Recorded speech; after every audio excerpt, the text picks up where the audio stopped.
I got an email that said, "Hi Tom, we've got a jetpack. Do you want to try and fly it?" Yeah, okay. Kill switch in. Kill switch is in. Now pull that trigger in all the way and hold it. Now let go. Now lean forward a tiny bit, just helps the rear engine. Oh boy.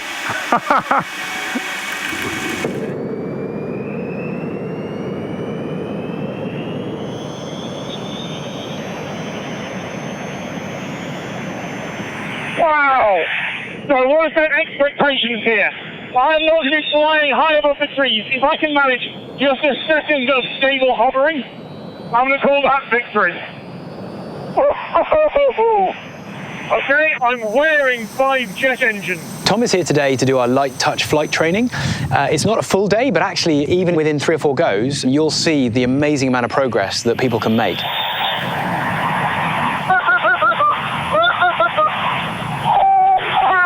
The very first go is more about getting familiar with the very unusual experience of feeling this thrust. It's dialed right down though, so you just feel this very spongy, gentle force.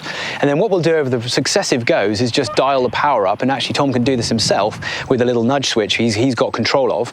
And actually then, using the tether and everything, you can actually, in your own time, start to feel the balance and control and actually begin the first stages of properly flying. You're on out, you're on, oh, you're on pushing forward. Try that again.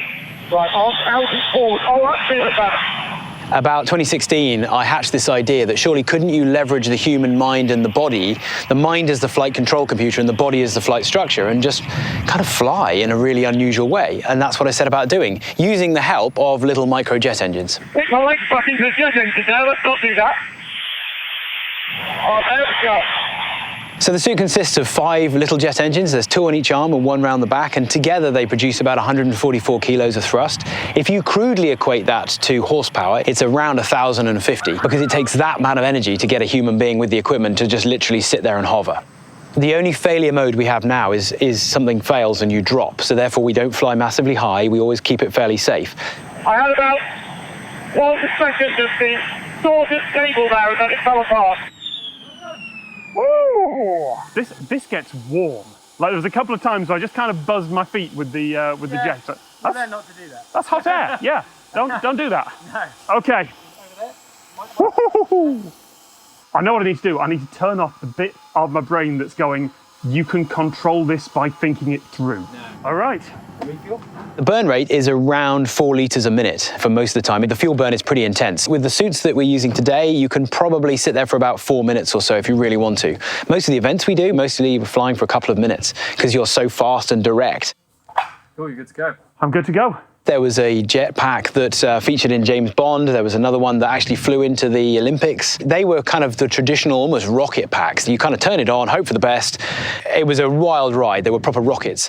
In the intervening years, people have then built similar ones using jet engines, but there's still a big pack on your back, and it's still kind of armrest and joysticks and things like that. We tried to take a very different approach of minimalizing it all, so you really are just standing there as a human being with a minimalist amount of equipment, and you're using your arms as the vector control, which sounds burdensome, but it really is not a difficult thing to do. That was instinctive. I genuinely didn't have any business plans at all when I set down this journey, but now we're standing here. We've delivered over 108 events in 31 countries. We've built this huge kind of passion and excitement around the world for what we do. We've trained over 50 clients to fly this as well. It turns out a lot of people can learn within a day to do this. So why not scale that up in the form of a race series? And if you think of the Red Bull Air Race, imagine guys and girls from previous sporting backgrounds hammering around in real-life Ironman suits. That's our core focus, but there's lots of other things that are going on as well.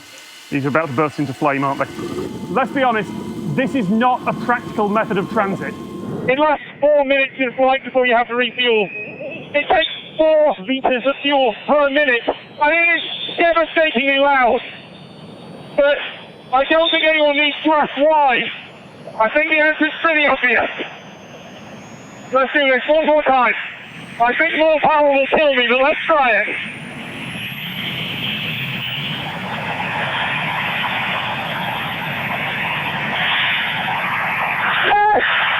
A lot of people do ask us whether we could build, for instance, a gyro into it and then little actuators and actually have the engines maybe on your shoulders with little actuated arms.